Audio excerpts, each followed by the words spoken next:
জয় গুরু। আজ আমরা পড়ব ধর্ম ও সাধনার প্রয়োজন। লিখছেন কস্যচিৎ পরিব্রাজকস্য। জয় গুরু।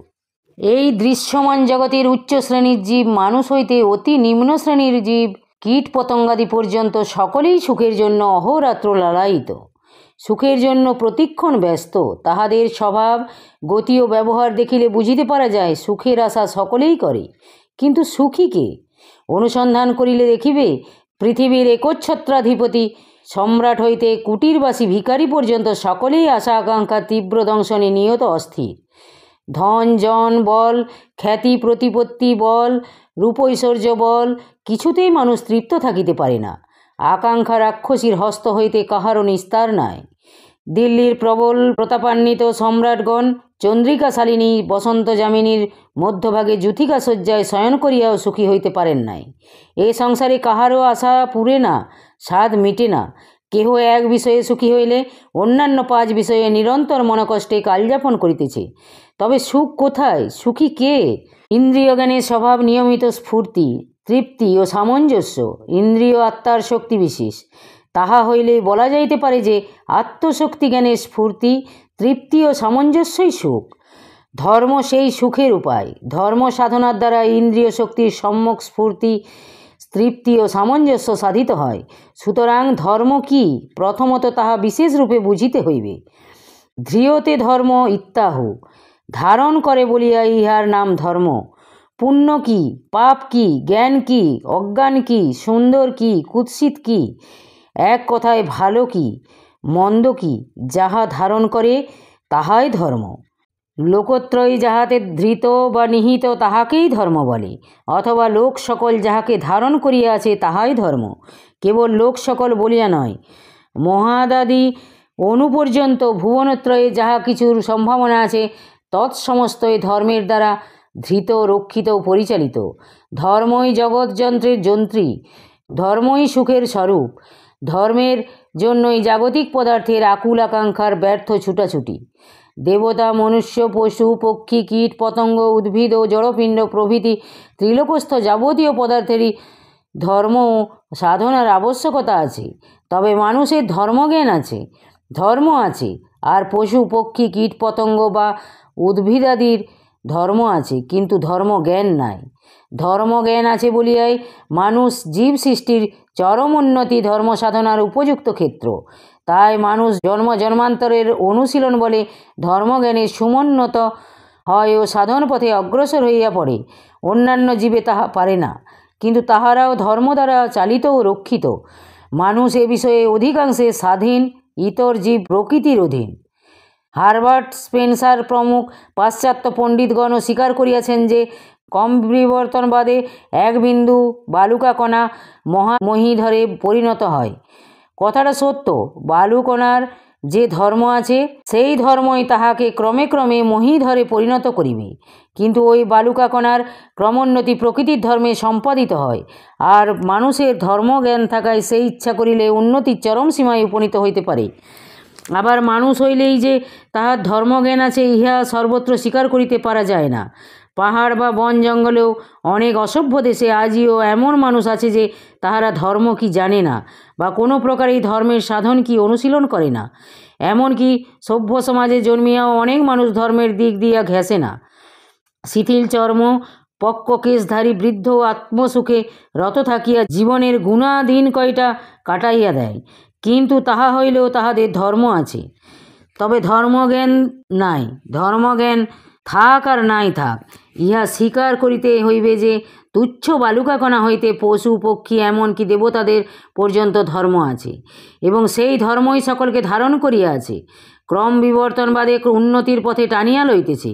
তাহা হইলে এখন দেখিতে হইবে মানুষ পোষ্যাদি ইতর জীব হইতে শ্রেষ্ঠ কিসে। পশুর ন্যায় নিত্য আহার, নিদ্রা ও মৈথুন প্রভৃতি আত্মসুখে রত থাকিয়াই কি মানুষ সৃষ্টির শ্রেষ্ঠ জীব বলিয়া স্পর্ধা করে? যদি তাহাই হইত তবে মনুষ্যত্বে ও পশুত্বে প্রভেদ থাকিত না। মানুষের ধর্মজ্ঞান ও স্বাধীনভাবে তাহার পরিচালনার শক্তি আছে বলিয়াই এবং জগৎপিতা জগদীশ্বর একমাত্র মানুষকে সেই শক্তিশালী করিয়াছেন বলিয়াই মানুষ জীব সৃষ্টির শ্রেষ্ঠাসন লাভ করিয়াছে। যাহারা ধর্মের অনুশীলন বা সাধনা করে তাহারাই প্রকৃত মনুষ্য। আর যাহারা আহার নিদ্রা মৈথুনে রত থাকিয়া জীবন অতিবাহিত করে তাহারা মনুষ্য দেহধারী পশুমাত্র। অতএব মনুষ্য জীবন ধারণ করিয়া ধর্মজ্ঞান লাভ করাই মনুষ্যের প্রধান কর্তব্য। মানুষ ইচ্ছা করিলে এই জীবনে উন্নতির চরম সীমায় উপনীত হইতে পারে। ভগবান দয়া করিয়া মনুষ্যকে এই শক্তি দান করত, তাহার সাধের সৃষ্টির শ্রেষ্ঠ জীব করিয়াছেন। সে শক্তি কি? ধর্মজ্ঞান। মনুষ্যকুলে জন্মিয়া যতদিন ধর্মজ্ঞান সমুদ্ভব না হয় ততদিন মানুষ পশু সদৃশ। যদি প্রাপ্তবয়স্ক ব্যক্তিরও ধর্মজ্ঞান না জন্মিয়া থাকে তবে তাহাকেও পশু বলা যাইতে পারে। অতএব মানুষ হইয়া ধর্ম আলোচনায় পশুত্ব বর্জন ও মনুষ্যত্ব অর্জন করা সকলের কর্তব্য। আবার মনুষ্যত্ব লাভই চরম সীমা নহে। পশুত্ব পরিহার পূর্বক ধর্ম অনুশীলনে মানুষ হইয়া দেবত্ব লাভ করিতে চেষ্টা করিবে। দেবত্ব লাভ হইলে তখন ব্রহ্ম উপাসনায় ব্রহ্ম সাযুজ্য প্রাপ্ত হইবে। মানুষের সে শক্তি আছে। সে শক্তি আছে বলিয়াই মানুষ অন্যান্য মনুষ্যত্বের জীব হইতে শ্রেষ্ঠ। যাহার অনুশীলনে মানুষ পশুত্ব পরিহার পূর্বক্রমে ব্রহ্ম সাযুজ্য লাভ করিতে পারে, তাহারই নাম ধর্ম ও তাহার অনুশীলনের নাম ধর্ম সাধনা। এতাবৎ স্পষ্টই জানা গেল যে জীব স্বাধীন ধর্ম প্রবৃত্তি তাহাদের স্বাধীন বৃত্তি, অবিদ্যা বা মায়া তাহাকে মোহগর্তে নিপাতিত করিতেছে। অতএব মানুষের কর্তব্য যে যাহাতে মায়ার হাত হইতে রক্ষা পাইয়া আত্মোন্নতি হয়, আত্মপ্রসাদ লাভ হয়, বাসনা কামনার খাত দূরীভূত হয়, তাহাই করা। আত্মা সুখ দুঃখ চাহেন না। আত্মোন্নতি দুর্লভ মনুষ্য জন্মের লক্ষ্য। আবার আত্মোন্নতির মূল কারণ ধর্ম, এ কথা সকল দেশের জ্ঞানীদের অনুমোদিত। শুধু আত্মোন্নতি বলি কেন, অর্থনীতি, রাজনীতি, সমাজনীতির মূলেও ধর্ম নিহিত। ধর্মের স্নেহবাহুর মধ্যে সুরভি সুবাতাসের মধ্যে আত্মাকে সুখে রাখিবার উদ্দেশ্যেই ধর্ম সাধনার প্রয়োজন। ধর্ম কি, ইহা বুঝিলে ধর্ম সাধনার প্রয়োজনীয়তা সততই মনোমধ্যে উদিত হইয়া থাকে। তাই ত্রিকালদর্শী আর্য ঋষিদের অনুশাসন বাক্য এই যে সকলেই সুখের বাঞ্ছা করিয়া থাকে, কিন্তু সুখ ধর্ম হইতে সমুদ্ভূত হয়। অতএব সকলেই যত্নের সহিত ধর্মাচরণ করিবে। বাস্তবিক জীবমাত্রেই সুখ স্পৃহার অধীন। তৃষ্ণার্ত মৃগ যেমন মরীচিকায় জলভ্রমে ধাবিত হয়, সুখের আশায় সুখের আভাস পাইলে জীব সকল তদ্রূপ ধাবিত হইয়া থাকে। একমাত্র সুখই জগতের চেতনাচেতন সমস্তরে অভিলষিত পদার্থ। তাহারা যে কোনো কার্য করে তাহার উদ্দেশ্য একমাত্র কেবল সুখ লাভ। কিন্তু সুখের বিষয় এই যে প্রকৃত সুখ যে কোথায় এবং কিরূপ, ইহা কতিপয় তত্ত্বজ্ঞ মহাপুরুষ ব্যতীত অন্য কেহই অবগত নহে। সংসার সুখাসক্ত ক্ষুদ্রচেতা ব্যক্তিগণ অজ্ঞানতা নিবন্ধন ধন এবং পুত্র প্রভৃতি সাংসারিক অনিত্য বস্তু সকলকে প্রকৃত সুখের আকর বিবেচনা করত শান্তিশূন্য হৃদয়ে চিরজীবন তাহাদিগেরই সেবা করিয়া থাকে। বৈষয়িক সুখ সহস্র দুঃখের দ্বারা আবৃত। অর্থের উপার্জনে নানা ক্লেশ, পরিরক্ষণে নানা দুঃখ। এতদ্য ব্যতীত অর্থ নষ্ট হইলে মহাশোক এবং ব্যয় হইয়া গেলেও দুঃখ হইয়া থাকে। অতএব যাহার আয় ব্যয় স্থিতি তিনটিতেই সুখ অথবা শান্তি নাই, সেই ক্লেশ করি অর্থে কেহই তৃপ্ত হইতে পারে না। পুত্র সম্বন্ধেও এরূপ জানিবে।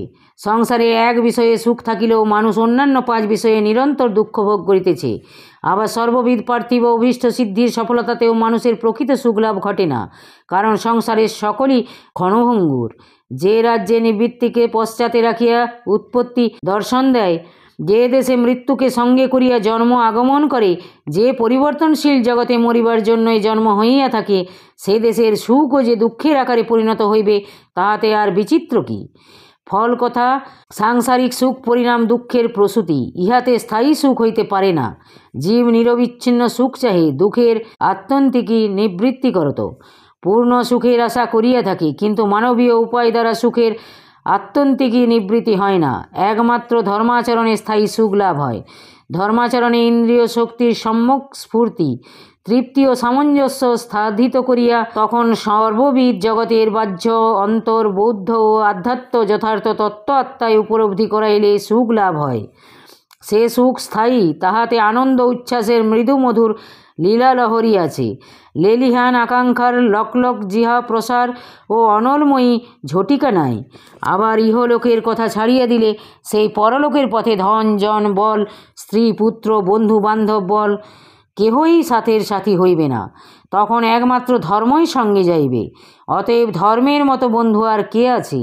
দেহপাত হইলে সেই পরলোকে, সেই অজানা অপরিচিত দেশে, সেই পাপ পুণ্য বাসনা শান্তির দেশে, সেই নরক স্বর্গের সাধনার দেশে যে অনুগামী হয়, তাহার মতো আদরের যত্নে স্নেহের বন্ধু আর কে আছে?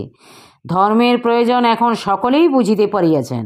আর একটি মহতী কথা, আত্মা পরমাত্মার অংশ, সুতরাং ব্রহ্মানন্দ বা পূর্ণ সুখ যিনি ভোগ করিয়াছেন সে আস্বাদ জানেন। জগতের জীব সেই সুখের সন্ধানে ব্যস্ত, বিষয় ভোগ করিয়াই মানুষ সুখের জন্য ধাবিত হয়। পূর্ণানন্দে সংস্কার জাগিয়া পড়ে, অত্যন্তিক দুঃখ নিবৃত্তির নামই পূর্ণ সুখ। আর সম্পূর্ণরূপে দুঃখ নিবৃত্তি না করিয়া যে সুখ হয় তাহা পূর্ণ সুখ নহে, সুখের কণামাত্র। যাহা পূর্ণ নহে এবং যাহা অচিরে অন্তর্হিত হইয়া যায় তাহা নিশ্চয়ই প্রার্থিত নহে। কিন্তু প্রার্থিত না হইলেও জীব সেই একটুকুরই কাঙাল, তবে তৃষ্ণা মিটে না। প্রাণ ভরা পিপাসায় এক বিন্দু জলে কি করিতে পারে? জীব কিন্তু ওইটুকুর জন্য দৌড়াদৌড়ি করিতেছে। সাংসারিক সুখেও সুখের অংশ বা কণা আছে, সাংসারিক সুখেও একটু সুখভোগ হয়, নতুবা জীব কিসের জন্য এত লালায়িত? কিন্তু যেই সে সুখটুকু অনুভব হয় আর সেই মুহূর্তেই দুঃখ উপস্থিত হইয়া সবটুকুকে ঢাকিয়া ফেলে। আত্মা পূর্ণ পদার্থ, আনন্দ যে কি জীব তাহা জানে, জীবের পূর্বানুভূতিতে তাহা সংস্কার রূপে বিরাজিত আছে। সেই সুখের আশাতেই প্রধাবিত ও ছুটাছুটি করিয়া বেড়াইতেছে। বৈষয়িক আনন্দ পরমানন্দ হইতে বাস্তবিক স্বরূপত বিশেষ বিভিন্ন পদার্থ নহে। পরমানন্দ পূর্ণ, আর বিষয়ানন্দ তাহার অংশ বা কণা।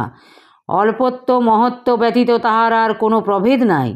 পরমানন্দ যাহা জীব তাহা জানে, কাজেই তাহার কণা লইয়া সে মুগ্ধ হইবে কেন? জীব অবিদ্যার বন্ধনে আত্মবিস্মৃত, কিছুই জানে না, কিছুই বোঝে না, তবু সুখের জন্য লালায়িত। ব্রহ্মানন্দের অনুভূতিতে জীব দৌড়াদৌড়ি করিতেছে, কিন্তু সংসারে সবাই অতৃপ্ত, কাহারও সুখের আশা নিবৃত্তি হইতেছে না। অভাব থাকিতে সুখী হওয়া যায় না। অভাব দুঃখ, এই অভাব ত্রিবিধ, শারীরিক মানসিক ও আধ্যাত্মিক। কোনো অবস্থাতেই মানবের শারীরিক বা মানসিক অভাব বিদূরিত হয় না। মানবীয় চেষ্টাতে কোনোরূপে উক্ত বিবিধ অভাবই দূর করা যায় না। তর্কের খাতিরে যদিও তাহা স্বীকার করি, কিন্তু ব্রহ্মানন্দ ব্যতীত আধ্যাত্মিক অভাব দূর হয় না। তাই সর্বসুখে সুখী হইলেও কাহারও সুখের আশা নিবৃত্তি হইতেছে না। হইবে কেন? সংসারে সকল সুখী অংশমাত্র। জীব পূর্ণ সুখের কাঙাল। ব্রহ্মানন্দের তুলনায় রাজ ঐশ্বর্য তুচ্ছ, তাই রাজেশ্বর মণিময় ময়ূর সিংহাসনে বসিয়াও সুখী হইতে পারেন নাই। কেবলমাত্র ধর্মাচরণে সে সুখ সম্ভোগ করিতে পারা যায় বলিয়াই সকল দেশে সকল সম্প্রদায়ের সকলেই ধর্ম সাধনার প্রয়োজনীয়তা স্বীকার করিয়াছেন। সুখ লাভ করিয়া কৃতকৃতার্থ হইতে সাধনা দ্বারা যে পর্যন্ত না জীবের আত্মা সাক্ষাৎকার লাভ না হয় সে পর্যন্ত কষ্টের পরিসীমা থাকে না। সেই অপরিসীম কষ্টের সীমা না থাকিলেও প্রকারগত সীমা আছে, সেই সীমার নাম ত্রিতাপ। আধিদৈবিক ও আধিভৌতিক এই ত্রিতাপের নামই ক্লেশ। এরূপ ক্লেশ কেন হয় না? প্রকৃতি ও পুরুষের পরস্পরাধ্যাস জন্য। এক্ষণে দেখিতে হইবে প্রকৃতি ও পুরুষ এতদুভয়ের যে পরস্পরাধ্যাস, তাহার উপশম বিলয় বা নিবৃত্তি কিসে হয়, তাহারই অনুসন্ধান আবশ্যক। যেহেতু সে অধ্যাস নিবৃত্তি হইলে আত্মা বা পুরুষ স্বীয়ভাবে অধিষ্ঠিত হইবেন। স্বীয় ভাব কি না? মুক্ত ভাব, নিষ্ক্রিয় ভাব। যে ভাবে দ্রষ্টা দৃশ্য বা ভোক্তা ভোগ্য ভাব নাই, তাহাই স্বীয় ভাব। তবে কি আত্মা এক্ষণে স্বীয়ভাবে অবস্থিত নহেন? তিনি অবশ্য এক্ষণে আপনভাবে অবস্থিত আছেন সত্য, কিন্তু সে আপন ভাবের প্রকাশ নাই। তৎপরিবর্তে দ্রষ্টা দৃশ্য বা ভোক্তা ভোগ্য ভাবের প্রকাশ হইতেছে। অর্থাৎ প্রকৃতি এক্ষণে আপনি চিন্ময় পুরুষের ভোগ্য হইয়া সেই চিন্ময় পুরুষকে আপনার ভোক্তা করিয়া লইয়াছেন। প্রকৃতপক্ষে চিন্ময় পুরুষের ভোগেচ্ছা না থাকিলে লৌহ ও চুম্বকের মতো অনিচ্ছায় ক্রিয়াশক্তির উদ্রেক হইয়াছে। সুতরাং আত্মা এক্ষণে পুরুষরূপে ভোক্তা এবং প্রকৃতি জগৎরূপে তাহার ভোগ্যা হইয়াছেন।